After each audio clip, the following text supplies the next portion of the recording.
And let me just say, I am elated to be here with you today as we celebrate and graduate New York University's class of 2022. Taylor Allison Swift was born on December 13th, 1989, in Reading, Pennsylvania, and grew up in Wyomissing on a Christmas tree farm. Her father, Scott Swift, was a stockbroker, and her mother, Andrea Swift, worked in marketing before becoming a full-time mom. Taylor also has a younger brother, Austin Swift. From an early age, Taylor loved storytelling, poetry, and especially music. Country artists like Shania Twain and Dolly Parton influenced her, and by age 10, she was singing at fairs, events, and local contests. At just 11 years old, Taylor visited Nashville with a demo CD in hand, hoping to land a record deal. Though she was rejected many times, her determination never faded. She began writing her own songs and performing at cafes and open mics. Eventually, her talent caught the attention of Big Machine Records. At 14, she signed her first contract, making her one of the youngest artists in country music history to land a major deal. In 2006, Taylor released her debut album, Taylor Swift, which was a hit on the country charts.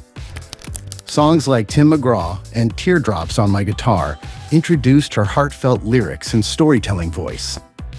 She connected deeply with teenage listeners through personal experiences turned into song.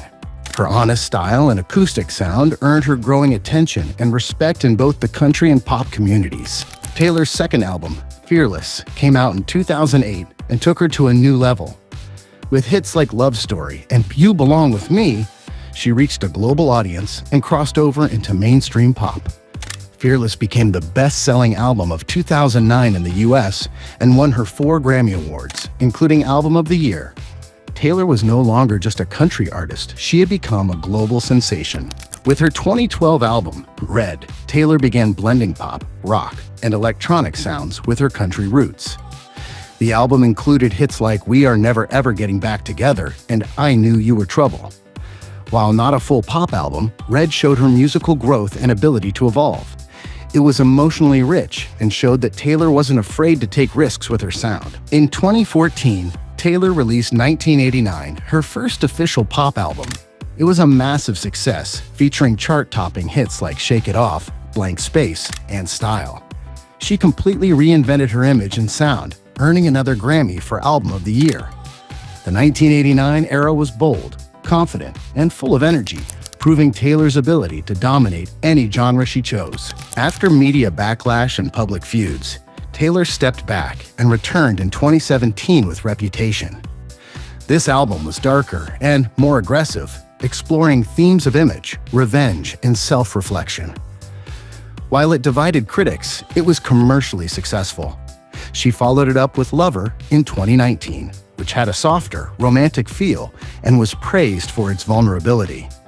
During this time, Taylor also began speaking up about artists' rights and political issues, becoming more vocal and influential beyond music. In the 2020s, Taylor took full control of her music by re-recording her old albums after a battle over the ownership of her masters. Taylor's version, releases like Fearless and Red, received strong support from fans and artists alike. She also released the indie folk albums Folklore and Evermore during the pandemic, showing her artistic depth. With over a decade of success, evolution, and empowerment, Taylor Swift remains one of the most influential and admired artists in the world.